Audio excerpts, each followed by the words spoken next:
All right, so you mentioned thermal energy and bond energy.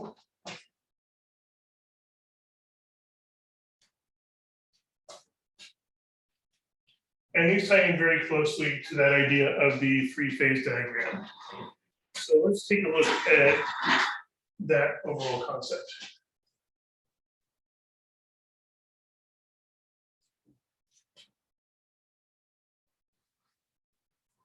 In the second series, you're going to see a lot of this idea of models of physics concepts, either an equation or a diagram or a graph or a chart, some sort of way of visually keeping track of all the information, organizing it, and ideally putting it all together into an equation that you can solve, and then perhaps going back to the model to interpret the results, figure out what's really going on. The three-phase diagram, we're typically keeping track of the temperature of an object and also the amount of energy we have added to it so far. So that's what these axes are going to represent. And in a typical situation, if you have some object, let's say you've just got a brick of iron or something, and let's say it's currently very low temperature, very low energy, and you start adding energy to it. What would you expect to happen to this block of iron as you add energy to it?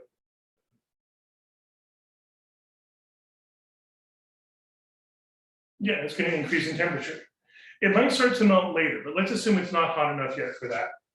You add energy, it's going to raise the temperature. So that's going up and to the right on this graph. That's not really visible. There we go. So up and to the right on this graph just means you're adding energy and raising the temperature. And if you raise the temperature high enough, eventually you're going to get to a melting point, a phase change temperature. And at that point, you add more energy and what happens?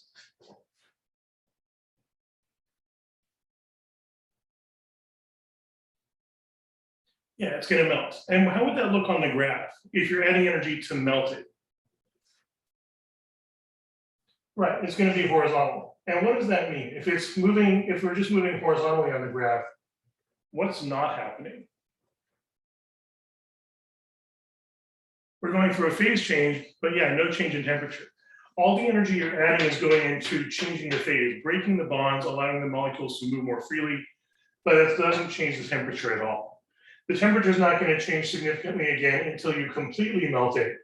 So let's say this corner is completely solid, this corner is completely liquid, and once it's completely liquid, then adding more energy is going to make the liquid get hotter. So we're going to be going up and to the right again. And eventually we get hot enough that it's now at a boiling point. So we add more energy and we go through another phase change, increasing the energy but not changing the temperature, just going straight to the right on the graph, until it's now completely vaporized. This corner again represents completely liquid. This corner would represent completely gas. And once it's completely gas, adding more energy just raises the temperature further. So those would be the three phases: solid, liquid, gas. And then the phase changes in between: melting or freezing, depending on the direction, and boiling or condensing, depending on the direction. Any questions on that so far?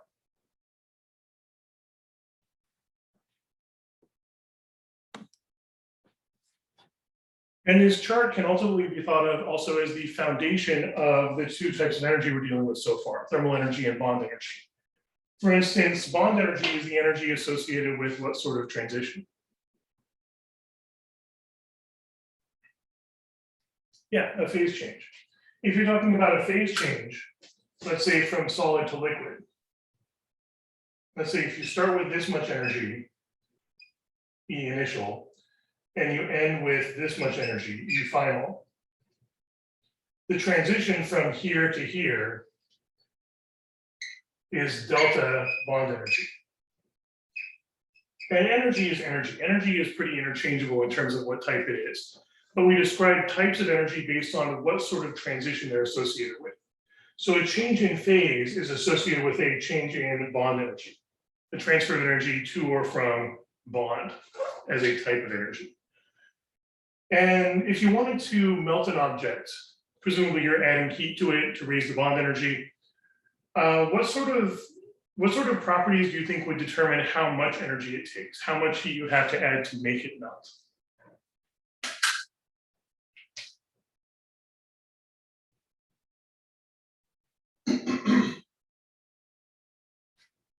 Yeah, the mass of the substance is going to make a difference. The more massive it is, the more energy it's going to take. The temperature, it turns out, doesn't really matter. Or if we're assuming that it starts off already at the melting point. If it starts off colder than the melting point, then you have to raise the thermal energy and then raise the bond energy. But the bond energy is talking about just the energy associated with the phase change itself, assuming it's already at the melting point. And the density, yeah, in general, the more stuff you have, the more energy you need. If you have like a 10 kilogram block of iron, it takes a certain amount of energy to melt it.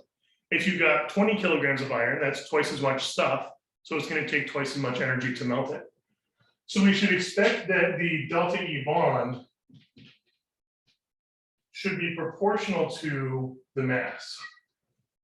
In the sense of, let's say you have 10 times as much mass, it would cost 10 times as much energy to melt that whole thing. And usually we write this as delta M, because we don't really care how massive the object is, we care how much of that mass changes phase. Like if you've got a 10 kilogram object and only 2 kilograms of it melts, you care about the 2 kilograms that melt, you don't care about the rest of it that didn't melt. So delta M is how much of the substance goes through the phase change. And you can write this as final mass minus initial mass. And typically we talk about the initial and final mass of the higher energy state.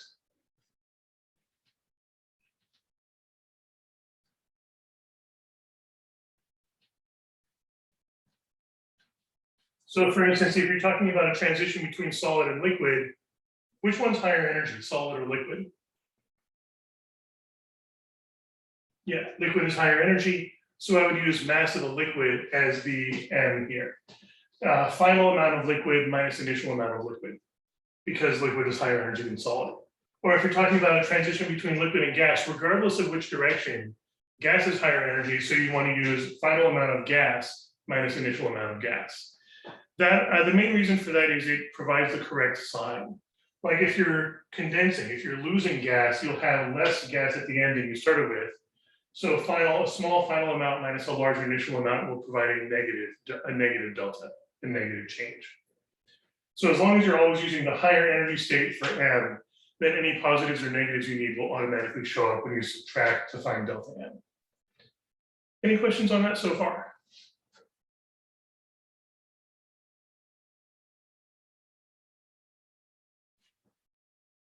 And if we got these things being proportional, in general, anytime two quantities are proportional, there's a very useful way we can write that mathematically.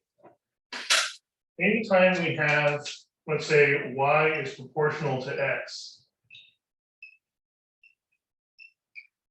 what does that mean in terms of an equation? How can we write an equation based on this proportionality?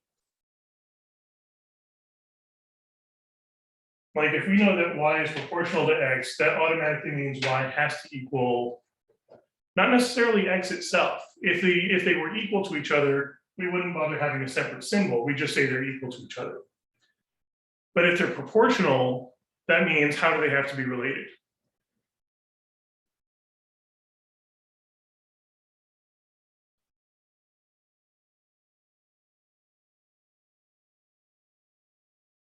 One over x would be inversely proportional. So as like x increases by times 10, y would decrease by 1/10 or to 1/10 of what it was.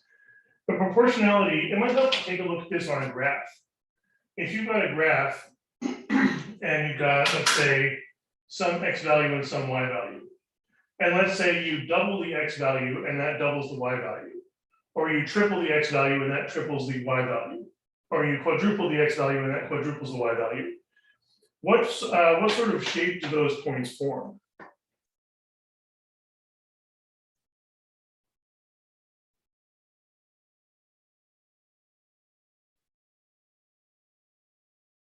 Yeah, they're going to form a line. And you can even go in reverse. If you take the x value and cut it in half, you should expect half the y value, or 1/10 of the x value and 1/10 of the y value. So this is going to be a line getting closer and closer to the origin. And what would any line that goes to the origin look like as an equation?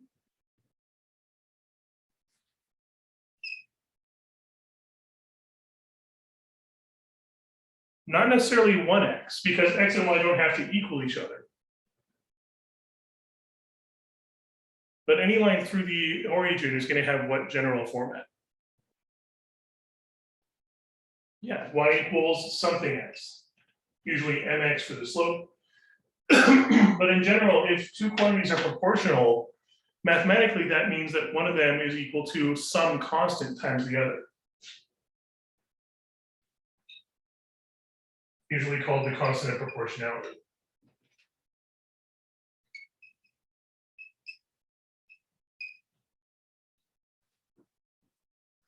And this is really the foundation of most of the formulas we're going to be constructing.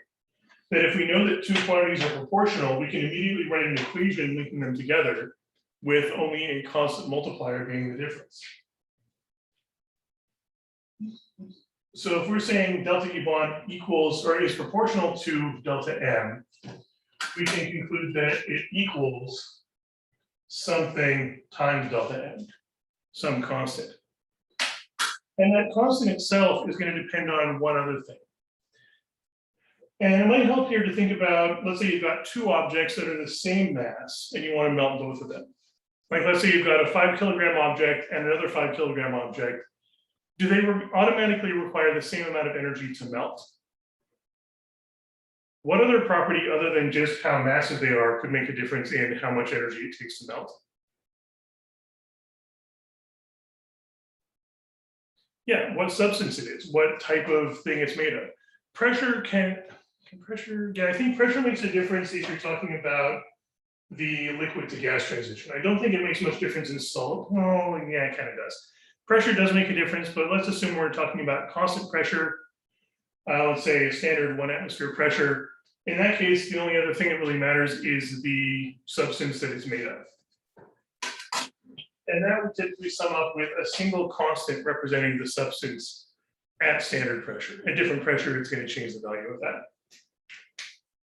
So that constant is typically called either the latent heat, latent in the sense of heat that's sort of hidden inside the object, or the enthalpy of melting or the heat of melting. It's sometimes called capital L in some textbooks. I think the Physics 7 series usually calls it delta H. But you don't really need to think of this delta H as a change in something. This is just a constant associated with the material itself. Usually called the enthalpy of melting or boiling, depending on which transition we're talking about. Or sometimes the heat of melting or boiling, or the latent heat of melting or boiling. But they all mean the same thing. They just represent some constant associated with the material it's made of that you multiply by how much mass is changing phase to tell you how much energy that phase change costs, how much heat you have to add to make that happen, or how to make it melt, or how much heat you have to remove to make it freeze. So this is our usual formula for delta Ebond, how much energy it takes to make that phase change happen. Any questions on that so far?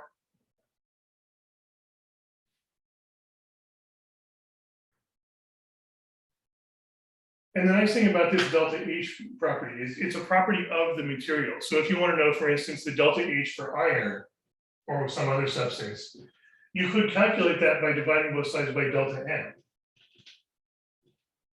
You could, in a laboratory setting, you could add some energy to a substance, see how much of it melts, and then just calculate this ratio. But yeah, typically we're talking about substances where we already know what the substance is. If you're melting iron, humans have been working with iron for thousands of years. We know how much energy it takes to melt. So typically delta H would be looked up on a data table. Yeah, also known as latent heat.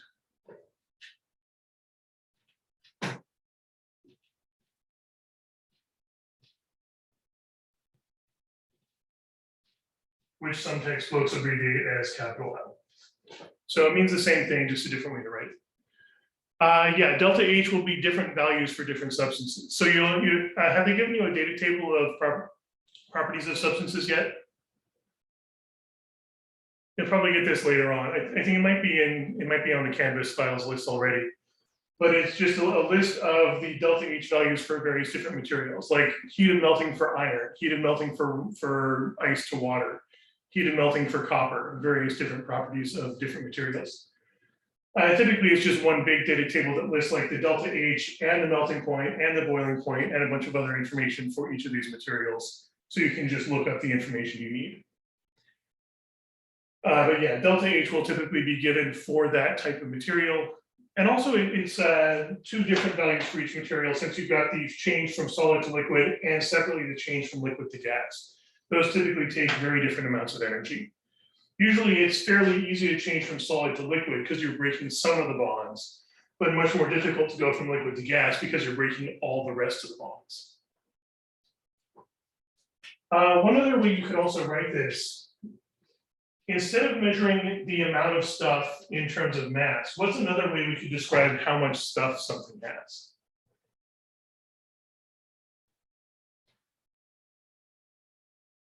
Yeah, we could talk about it in terms of number of moles. So instead of saying delta E bond is amount of mass that changes phase times some property of the substance, we could say delta E bond is amount of moles that change phase, usually written as lowercase n, times the same concept, but it's a molar version. It's like a energy per mole instead of energy per kilogram. Delta H you can usually think of as the amount of energy it takes to boil or melt exactly 1 kilogram of the substance. The molar heat of vaporization, delta H mole, is the amount of energy it takes to melt or boil exactly 1 mole of the substance. So same idea, a standardized amount of energy required to melt 1 unit of the object. It's just that we're talking about it in terms of per kilogram or per mole.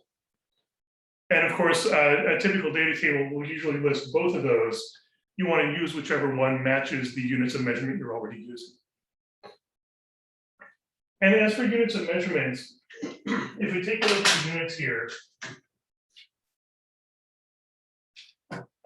what is mass usually measured in?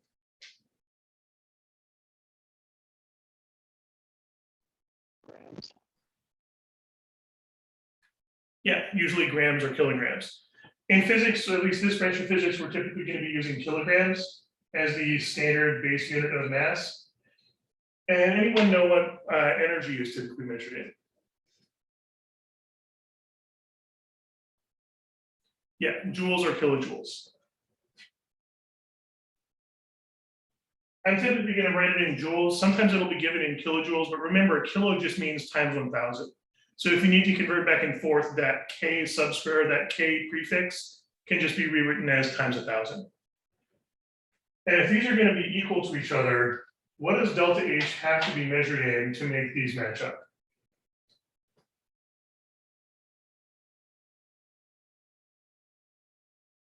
Yes, that's got to be measured in joules per kilogram. Or if you're talking about the molar delta H, that's going to be joules per mole. So you can always tell which is which based on the units of measurement. Delta H is joules per kilogram, or sometimes kilojoules per kilogram. Delta H mole, the molar heat of vaporization, is joules per mole or kilojoules per mole. And that tells you how much energy it takes to go through that transition. Any other questions on that so far?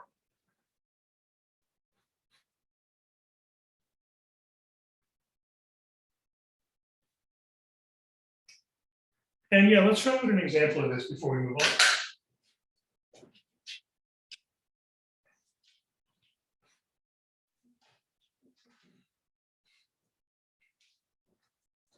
Let's say we have 6 kilograms of water already at, I should specify liquid water, already at 100 degrees Celsius, the boiling point. And we want to know, yes, latent heat for melting and latent heat for boiling for each substance. So those will be different values, and typically they'll be described separately on the chart.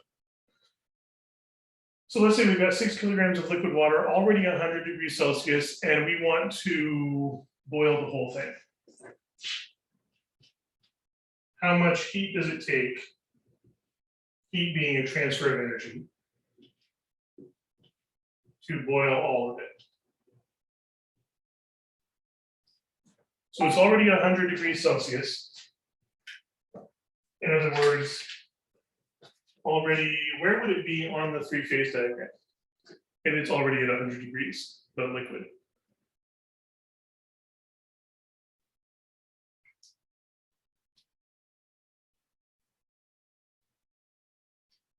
It's in liquid phase, right? Where on that liquid phase would it be? Yeah, it's going to be at this corner. So this would be our initial state. And we want to boil it all. We want to turn the whole thing to gas. So it'd be going all the way to this corner, from initial to final. But adding just enough energy to boil it away, no further than that. So in that case, we can say that the bond energy is the only one we're changing. And the usual diagram we would draw for this is we've got bond energy as the only thing that's changing. Would you say the bond energy is increasing or decreasing? Yeah, bond energy is increasing, and how can we tell?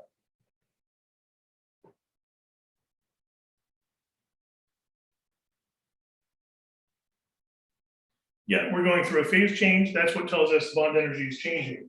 To figure out for sure whether it's increasing or decreasing, yeah, it's going to a higher energy state. Changing from liquid to gas is breaking bonds. It's going to a higher energy phase. And generally, breaking bonds means you have to add energy, whereas allowing bonds to form means you have to remove energy. The reason for that ultimately is that bonds have a negative amount of energy. So you'd have to remove energy to allow that negative to form. You'd have to add energy to cancel out the negative.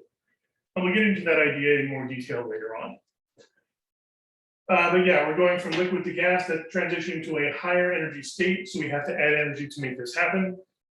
We can also look at this in terms of the mass itself. Mass is usually called the indicator for bond energy, in the sense that the changing mass, the mass changing phase, is what tells us this type of energy is changing. So typically we would write mass, and specifically since gas is a higher energy state, I would specify mass of the gas. Do we end up with more or less gas than we started with? Yeah, we end up with more gas than we started with. The amount of gas is increasing. In fact, we can even write out how much. How much gas we start with, how much gas we end with. At the beginning, how much of the water is in gas form? All 6 of it is already gas?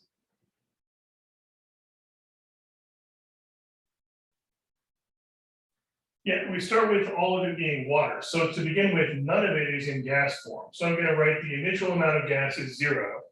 But by the end, it's all gas. So all 6 kilograms will be gas. So we start with no gas, we end with 6 kilograms of gas. That's our initial and final values of this indicator. And I think that's the only type of energy that's changing, because we're not talking about any temperature changes. And this is the only object we care about.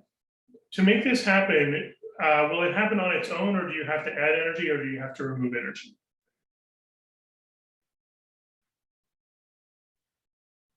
Yeah, you've got to add energy, which means would we treat this as an open system or a closed system? Yeah, this is definitely an open system, which we usually draw by drawing a dotted line around the whole thing. And there may be several types of energy changing. If there's several types of energy changing, you draw the dotted line around the whole thing. Or a solid line if it's a closed system, if no energy is being added or removed from outside. In this case, though, we're definitely adding energy to make this happen, which we would typically draw as an arrow entering this box labeled Q, which stands for heat. So capital Q is usually what we use to represent heat in the equations. So this would be our energy interaction diagram. When you see that phrase in class, energy interaction diagram, that's what this is talking about. Or sometimes just energy diagram or energy system diagram. And like I said, the point of models like this is to organize the information, give you a visual idea of understanding what's going on, and also being able to turn it into an equation. Yeah, go ahead. I just wanted to ask in regards to systems, if it's a closed system, is the only way to identify if it's a closed system is like through the words of the problems. For example, if it's like thermally insulated, that would mean that it's a closed system. But if we can also tell that there's no energy being added, but the temperature is increasing, is that also an indication that it's a closed system? Or how are like the ways you can tell it's a closed system? Well, if the temperature is increasing, but nothing else is changing, that would mean that there's thermal energy increasing. And that means that energy increase has to come from somewhere. So one way to tell, if you're not sure from the description, like if the description doesn't really specify whether energy is being added or removed or not, list out all the types of energy that you know are changing. If all of those changes add up to 0, then it's a closed system. If the changes do not add up to 0, like let's say there's several things increasing, but nothing decreasing to balance it out, that has to be an open system because that increase in energy has to come from somewhere. Or alternatively, if all the types of energy are decreasing and nothing's increasing to balance it out, that has to be a closed system. The energy has to be leaving the system somewhere. It can't just vanish. On the other hand, if you've got some energies increasing and some energies decreasing, then it's not certain just from the diagram. You'd have to actually check the numbers and figure out, do the increases and decreases actually balance each other out, or do they add up to non-zero value, a non-zero total change? But in general, anytime you've got a closed system, you can assume delta E total is 0 if it's a closed system. This is not a closed system though, so instead we say delta E total equals typically heat plus work.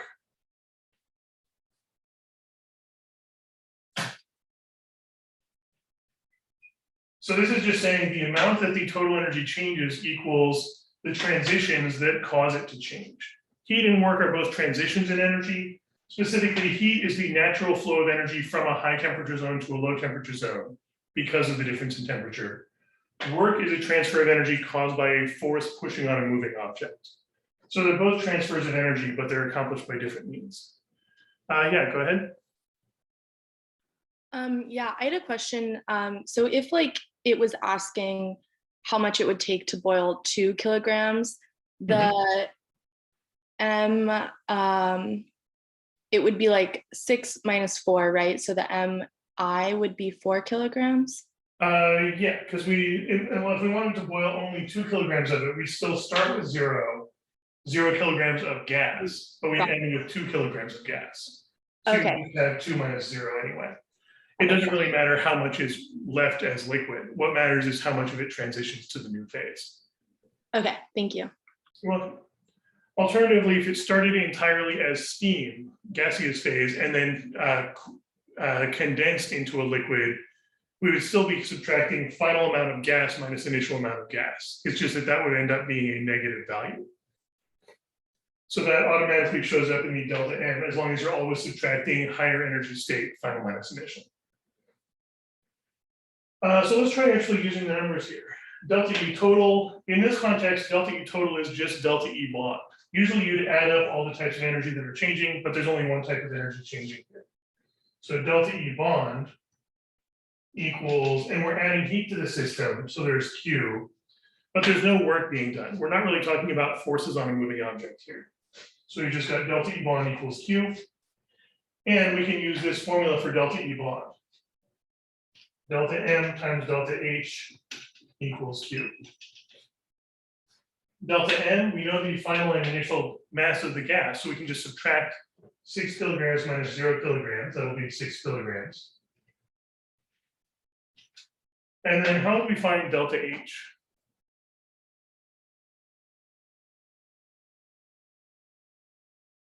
We probably have to look it up somewhere.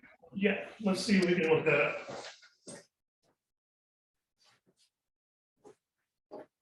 I can remember where I put the book.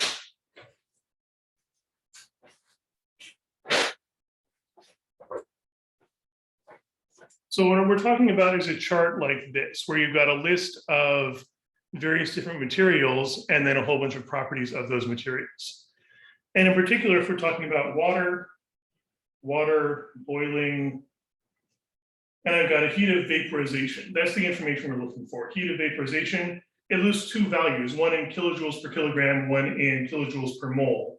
So which one of those do we want?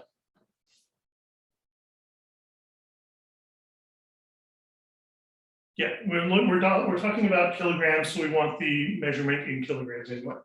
So looking that up, that says 2257 kilojoules per kilogram. So 2,257 kilojoules per kilogram. It takes a lot of energy to boil water. So this is just looked up and taken directly from the data table. And now we should be able to just multiply these together to get the amount of heat required to make this happen. So 6 times 2,257.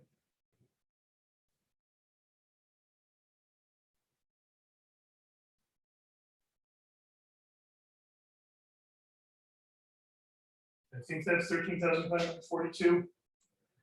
And also what happens to the units there?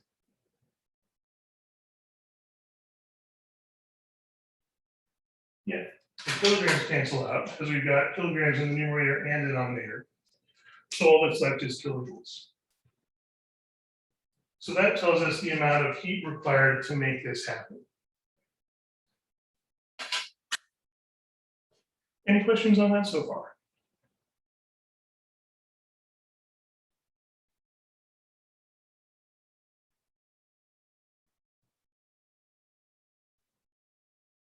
And this is a very typical setup. If you want to figure out how much energy is required to make something happen, or maybe you've got several things changing and you want to figure out how much of one of them melts or something like that, you can set up a diagram like this, listing not just one necessarily, but all the types of energy that are changing in that situation.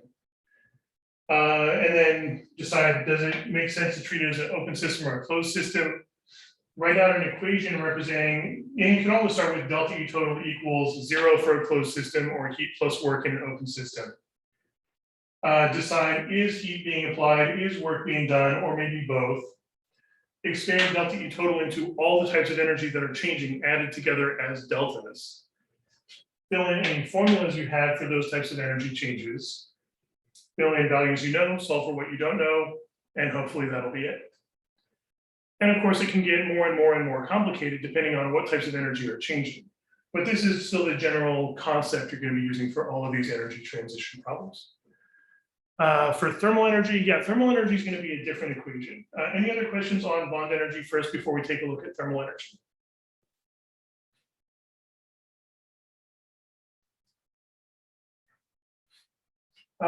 Yeah, let's take a look at thermal energy then. And if we have time, we'll look into an example of that as well.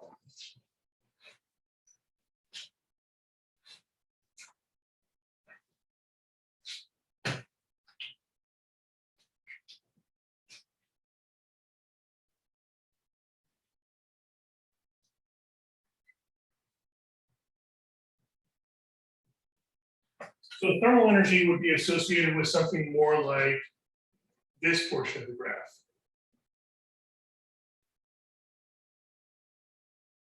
And what would you expect to be the indicator for thermal energy? Like what's changing that you could measure that tells you thermal energy is involved? Yeah, the temperature. And that's really all indicator is. An indicator just means something you can actually measure that tells you this type of energy is changing. So that means that delta U thermal should have something to do with delta temperature.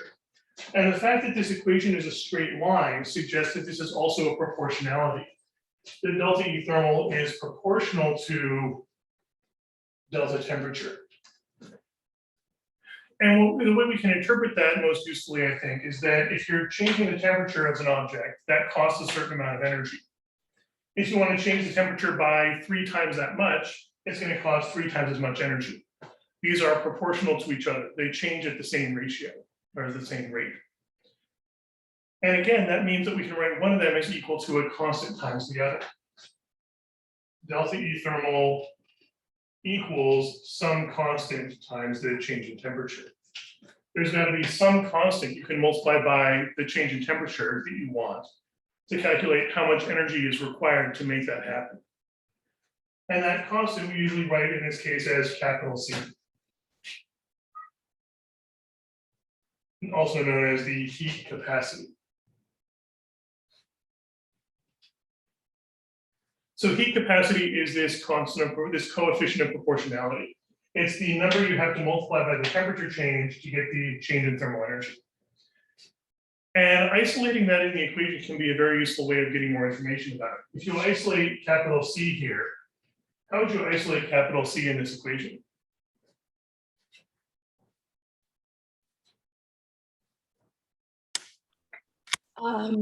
Capital C equals the thermal energy divided by change in temperature. Yeah, delta E thermal divided by delta temperature. So this is a very useful description of what heat capacity is. Heat capacity is the ratio of how much energy you're adding or removing divided by how much the temperature increases or decreases as a result. And I find it's often useful to think of this as a cost or a rate of cost in terms of, if you imagine like you're putting energy into an object to change the temperature, heat capacity is how expensive it is or how difficult it is to make that temperature change. Larger heat capacity means it's more difficult to change the temperature. Smaller heat capacity means it's easier to change the temperature. And as for units of measurement, energy, as before, is measured in joules or kilojoules. What's temperature going to be measured in? Yeah, typically kelvins, or you might see it written in terms of degrees Celsius. But if you're talking about a change in temperature, Celsius and Kelvin are the same. They have different starting points, but the changes are the same. So heat capacity is going to be measured in joules per Kelvin. And another very useful way of thinking of a rate of change like this, what's the easiest number to divide by? Yeah, if we just imagine delta T is 1 Kelvin worth of temperature change, a number divided by 1 is just itself. So if you think of a temperature change of exactly 1 Kelvin, that means the heat capacity is the delta E thermal that it costs to change the temperature by exactly 1 Kelvin. That's a very useful way of thinking about what heat capacity means. Heat capacity is the cost in energy to make the temperature increase by exactly 1 Kelvin.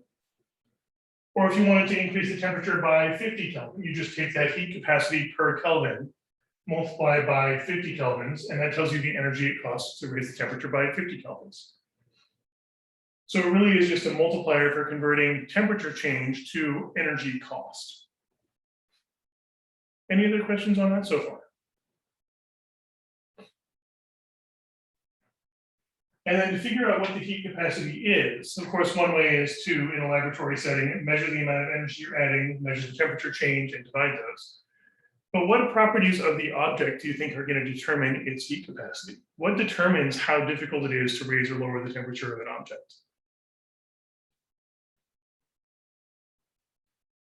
The size is going to make a difference, how much of it there is. And the substance as well. If you've got, let's say you've got two objects of the same substance, like let's say a 1 kilogram block of iron and a 10 kilogram block of iron. Which one's going to be more difficult to raise the temperature?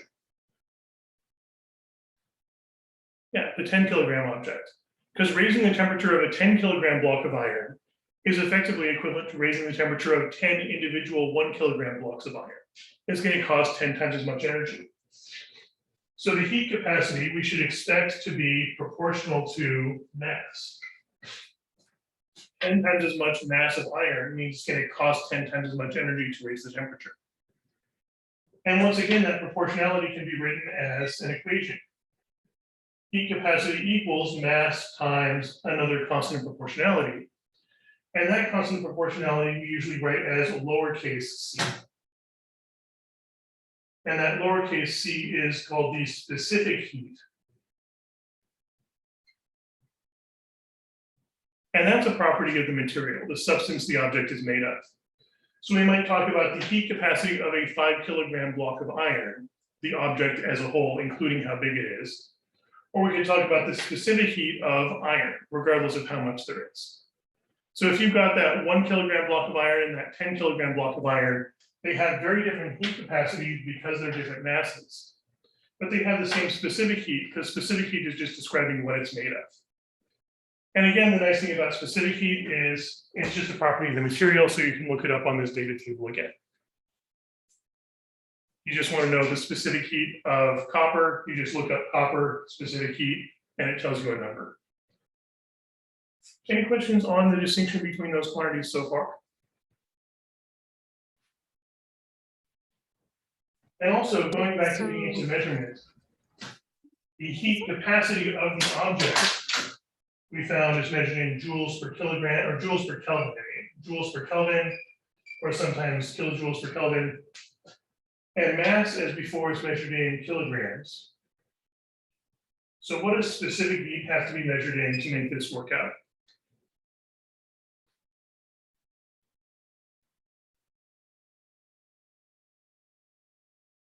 What would these units have to be to make these match up?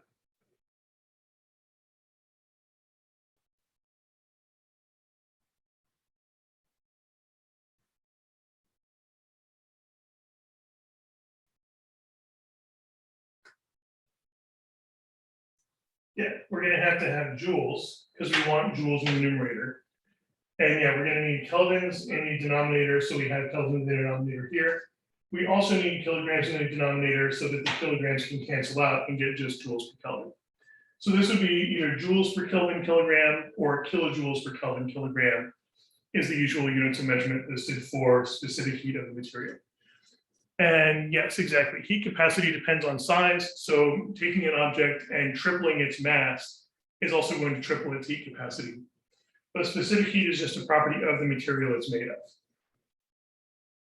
And also we can combine these all together to get one useful unified equation for thermal energy. If we replace heat capacity with mass times specific heat, we get delta E thermal equals mass times specific heat, little c, times delta temperature. So this is often the most useful formula for delta thermal energy. We're going to be seeing a lot of different formulas for thermal energy, but they're all basically just different versions of the same thing. How much of the substance there is, times property the material is made from, times how much the temperature is changing. Every other formula for thermal energy is just variations on that core concept. For example, once again, what is another way of describing how much of the substance there is?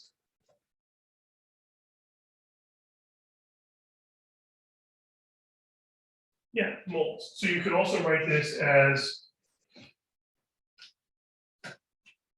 delta E thermal equals number of moles times a similar property called the molar specific heat, C sub mole.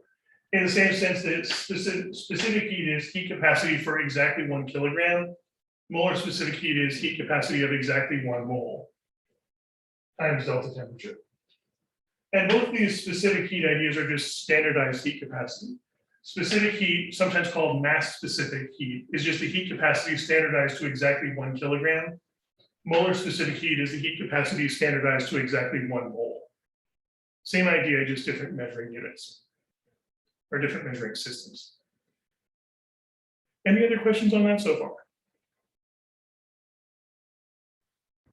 Sorry, where did we get the big C that with the arrow that says heat capacity from? Is it from multiplying mass and specific heat together? Yeah, the heat capacity is equal to mass times specific heat. But more fundamentally, we get this equation in the first place from the fact that we expect delta E thermal to be proportional to delta temperature. So we should expect delta E thermal equals something times delta temperature. That something is called heat capacity. So heat capacity really is just that constant proportionality that converts. In fact, you could almost think of it like a conversion factor, converting kelvins of temperature change into joules of energy cost. Any other questions on that? All right, we're about out of time. Just one more general bit of advice on this. If you're dealing with some situation where it's just describing a whole bunch of things changing and interacting with each other, what I'd recommend is start by drawing out a 3-phase diagram for each object involved in the system. And ask yourself, where does it start? What change is happening? And then use that to figure out what types of energy are changing. Like anything involving a phase change, that's delta E bond. Anything involving a temperature change, that's delta E thermal. Once you know what types of energy are changing, set up an energy interaction diagram with those bubbles for each type of energy, and then see if you can convert that into an equation. Yeah, go ahead. I was just wondering if you have like any general advice on how to do well, like in physics 7A, you know, besides like attending class, attending, you know, all the discussions and like this tutoring session. Is there anything you recommend, like problems from like a book or like extra practice problems we could do or something? Definitely look for as many practice problems as you can. I've got, if you go to math.ncheese.org/P7A, I've got some practice problems there that might be useful. But also more to the point, I think, as you're doing the practice problems, look for connections. Don't just look for it in terms of what's the answer to this question. Look at it in terms of how is this related to other problems that might be similar in some ways or different in some ways. What's the same about how I'm solving it? What's different? Could this have been solved a different way? Look for those connections and try to investigate the problems on a, I guess you might say, a deeper level than just looking for the answer. That I think is probably the most beneficial single thing to do. Awesome. And also on the FNTs in particular, you might have noticed that the FNTs are kind of light on sample problems. It's not like, here's 20 problems of the same type. It doesn't really have filler like that, which means every problem on there is there for a reason. So as you're working out the FNTs, ask yourself, what am I supposed to be learning from this problem specifically? Why was this problem included? And what can I learn from it? Yeah, we can definitely go over more examples next time. May I ask a quick question? Yeah, go ahead. So for the change in thermal energy equation at the very bottom, the C mole, that's heat capacity, correct? I mean, no, sorry, specific heat. It's the molar specific heat. So you've got the mass specific heat, which is heat capacity per kilogram, versus the molar specific heat, which is heat capacity per mole. Those are both, they're both properties of the substance. They both be listed on the data table. Okay, so then that means that their heat capacities could be different, like either in mass terms or in mole terms, correct? It's the same property. It's just different ways of measuring it. This would be the joules per Kelvin per kilogram. This would be the joules per Kelvin per mole. Okay, and then those are specific heats. Yeah, so it's essentially the same property, but they're going to be different numbers because they're measured in different units. Okay, got it. Thank you. You're welcome. All right, I'm going to go get ready for my next workshop. I will see you on Thursday.